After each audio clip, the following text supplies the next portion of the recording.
Hello students, हमारे पास एक question है। ये सिर्फ एक क्वेश्चन ना मान के चलिए, ये एक थ्योरी है, समझिए क्वेश्चन के रूप में। हमारे पास क्वेश्चन है, check whether 4 to the power n can be end with digit 0। यानी कि 4 टू द पावर n को जब हम एक्सपेंड करेंगे, इसको तोड़ेंगे, तो क्या होगा, उसका जो एंड डिजिट होगा यानी कि जो यूनिट डिजिट होगा वो क्या होगा, 0 होगा। Right, for any natural number. n का वैल्यू आप कुछ भी ले लीजिए, 4 टू द पावर 1 ले लीजिए,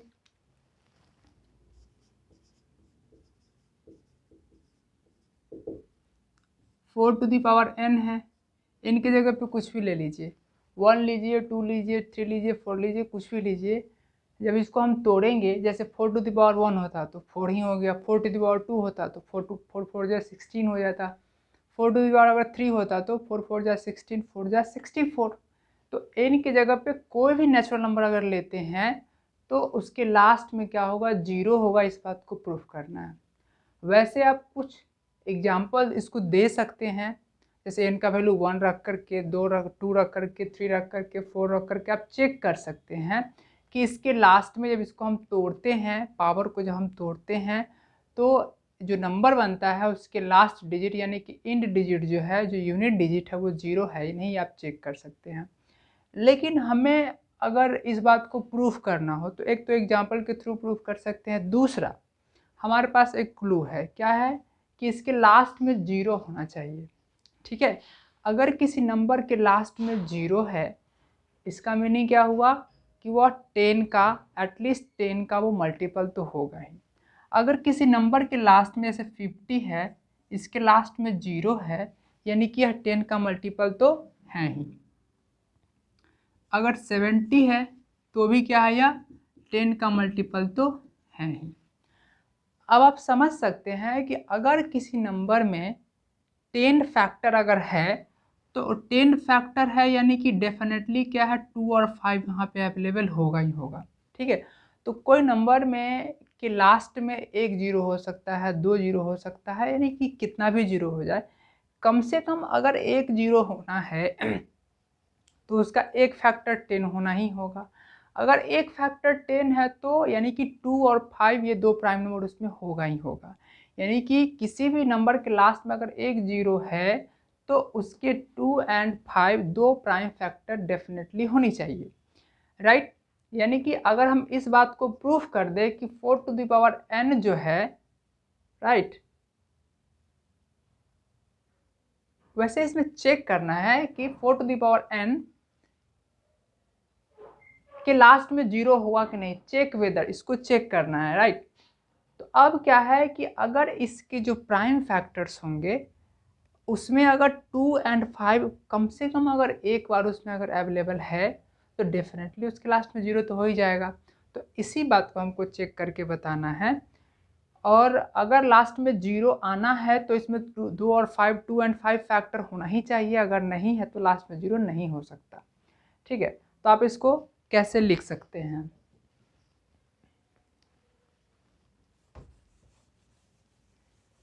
समझने के लिए आपको एक छोटी सी थ्योरी बताते हैं। छोटा सा थ्योरी नहीं कह सकते, वो एक अंडरस्टैंडिंग है। अंडरस्टैंडिंग ये है कि अगर आप कोई बीज आप अगर रोपते हैं, उसको अगर प्लांट करते हैं ज़मीन में, अगर वो पौधा बड़ा हो करके उसमें से आम का फल निकलता है, आम का फल मिलता है, तो आप क्या कंक्लूजन लेकर के आएंगे। आपके पास कंक्लूजन यही होगा कि हमने जो बीज बोया था वह बीज आम का था। राइट, अगर सपोज कीजिए कि आप ये भी कह सकते हैं कि आम का बीज तो देखने से बता सकते हैं कि वो आम का बीज है। सपोज कीजिए कि आपने आम का बीज कभी नहीं देखा, सिर्फ आम का फल देखा है, या फिर आम का पेड़ देखा है। ठीक है, फल आपने नहीं खाया है, देखा है सिर्फ फोटो में। तो आप क्या कंक्लूजन पे आएंगे कि अगर जो पौधा है वह पौधा जिस बीज से रोपा गया होगा उस बीज में उस आम का गुण होगा, आम का गुण होगा। राइट, आम में भी अलग अलग किस्म के होते हैं, तो जिस किस्म का वो आम है उसके जो बीज होगा उस बीज में भी वह गुण पहले से ही अवेलेबल रहा होगा।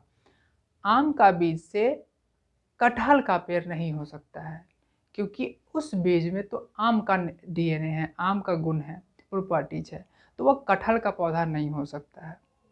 ठीक उसी तरीके से कोई नंबर में जो फैक्टर होगा उसके स्क्वायर करे, क्यूब करे, पावर 4 करे, 6 करे, 8 करे, कुछ भी करे, उस नंबर में वो फैक्टर नहीं हो सकता। अगर उस नंबर में 2 और 5 फैक्टर नहीं है तो क्या होगा कि उसके स्क्वायर करे या क्यूब करे, कुछ भी करे, उसमें वो फैक्टर 2 और 5 नहीं हो सकता है। इसी कंसेप्ट पे हम बात करने वाले हैं। जैसे 4 टू द पावर n है, तो इसको क्या लिख सकते हैं आप, 2 to the power 2 to the power n, या फिर ऐसे भी लिख सकते हैं 2 टू द पावर 2n। यानी कि 4 टू द पावर n जो नंबर है उसका जो बेस है, जो बीज है, जो बेस है, उसमें ओनली 2 है, 5 नहीं है। ठीक है। अब हमने एक थ्योरम पढ़ा था, arithmetic theorem, fundamental of arithmetic theorem. उसका एक पॉइंट था कि जो पूरा स्टेटमेंट है, every composite number can be expressed as the product of the positive integral power of prime numbers and this is unique. और ये क्या होगा, यूनिक होगा, यानी कि दूसरा नहीं हो सकता है। यानी कि ये कंफर्म हो गया, कैसे, bye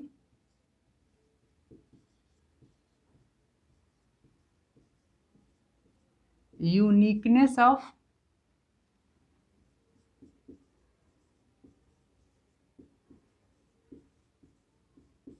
fundamental theorem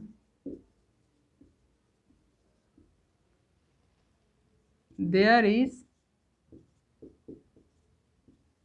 no other factors of 4 to the power n। यानी कि 4 टू द पावर n का जो फंडामेंटल थ्योरम का जो यूनिकनेस है, उसके अकॉर्डिंग कोई भी नंबर का, यहाँ पर 4n का ये फैक्टराइजेशन है, तो अब कोई दूसरा इसका फैक्टराइजेशन नहीं हो सकता है। हमने जो वीडियो हमने बनाया है इससे पहले, उसमें ये चीज़ें हमने बताई है कि किसी नंबर का जो प्राइम फैक्टराइजेशन होता है वो यूनिक होता है। वो जैसे 15 है, तो 15 का प्राइम फैक्टराइजेशन क्या होगा, 5 इंटू 3। क्या इसके अलावा कोई हो सकता है, नहीं हो सकता है। आप अगर कहते हैं कि 5 इंटू 3 इंटू 1, लिख तो सकते ही हैं, क्योंकि 1 से मल्टीप्लाई करने पे कोई फ़र्क तो नहीं पड़ेगा। हाँ बिल्कुल, लेकिन 1 प्राइम नंबर नहीं है। तो यहाँ पर दो बातें हैं, या तो इस फंडामेंटल थ्योरम को प्रूफ करने के लिए 1 को यूनिकनेस, जो किसी भी फंडामेंटल थ्योरम या किसी भी प्राइम नंबर का या फिर किसी भी कंपोजिट नंबर का जो प्राइम फैक्टराइजेशन होता है उसको यूनिक रखने के लिए 1 को प्राइम नंबर के लिस्ट से बाहर कर दिया गया है, इसीलिए 1 प्राइम नंबर नहीं है। ठीक है।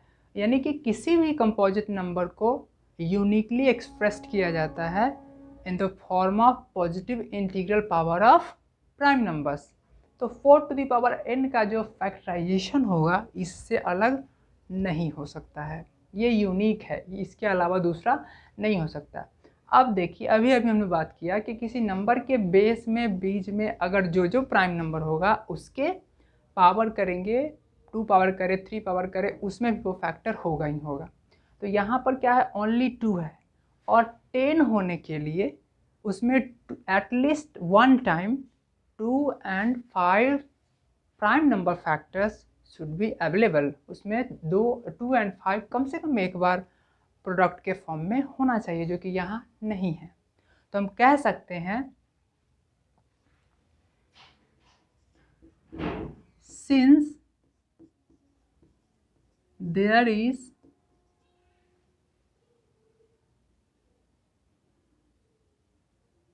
Is not 5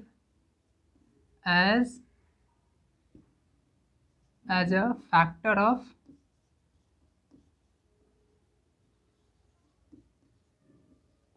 4 to the power n, therefore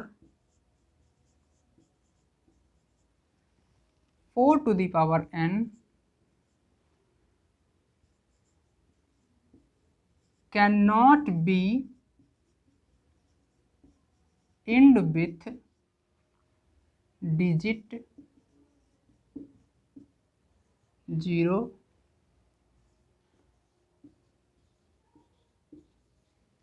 for any